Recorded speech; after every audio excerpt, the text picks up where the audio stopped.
Sesta corsa, discreti 4 anni al via, sono rimasti in 7 dopo il ritiro del numero 5, 1 Attalo, Luca Lovera, 2 Arcobaleno, Andrea Baveresi, 3 Asia Tri, Vincenzo Piscuoglio, 4 Augurio P, Andrea Ferolfi, 5 Alpago VF, Federico Esposito, in seconda fila 7 ancora Tubigi, Andrea Bigliardi, 8 Abano Cis, Gianni Targhetta.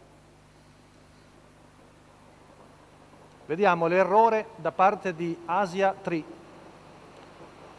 Veloce Arcobaleno su Augurio P, partito molto svelto, poi Alpago VF che va a cercare posta alla corda davanti a Attalo, curva con Andrea Baveresi che decide di rimanere davanti, almeno a Augurio P che si accoda secondo. Invece Alpago VF ora va a chiedere strada dopo il 14-6 del primo paletto. Vediamo ora le intenzioni di Andrea Baveresi.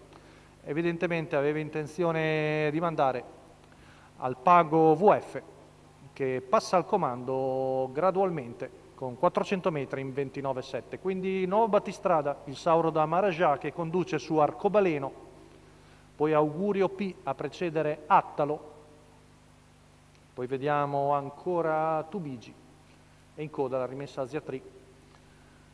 600 metri in 46 con Alpago VF che ha formato una lunga fila indiana. Seguono Arcobaleno, Augurio P, Attalo, ancora Tubigi, Abano Cis e in coda Asia Tri. Giro in 1-1-4, 15-4 la frazione qui davanti alle tribune. Federico Esposito e Alpago VF che conducono davanti a Arcobaleno. Poi Augurio P, terzo alla corda a precedere Attalo e ancora Tubigi, fila indiana che non cambia, chilometro in 1,17 secco, con Alpago VF che ora allunga sulla retta di là, trascinandosi sempre Arcobaleno, Augurio P e Attalo, nulla muta, nulla cambia.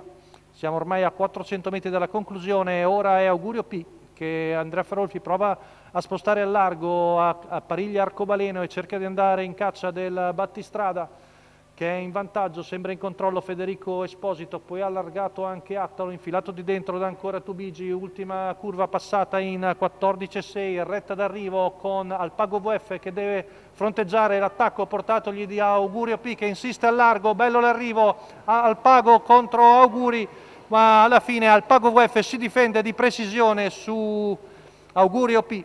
Poi serrata la lotta per il terzo posto, bel 28,8 a chiudere, 1,15,1 la media al chilometro, la vittoria di Alpago VF, il Sauro da Marajà, con Federico Esposito al doppio in giornata, stavolta per Alessandro Gocciadoro.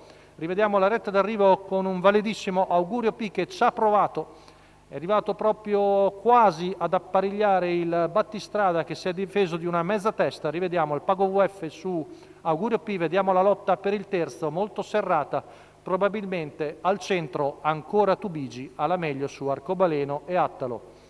Quindi è tutto per la sesta di Bologna, vittoria per Alpago VF.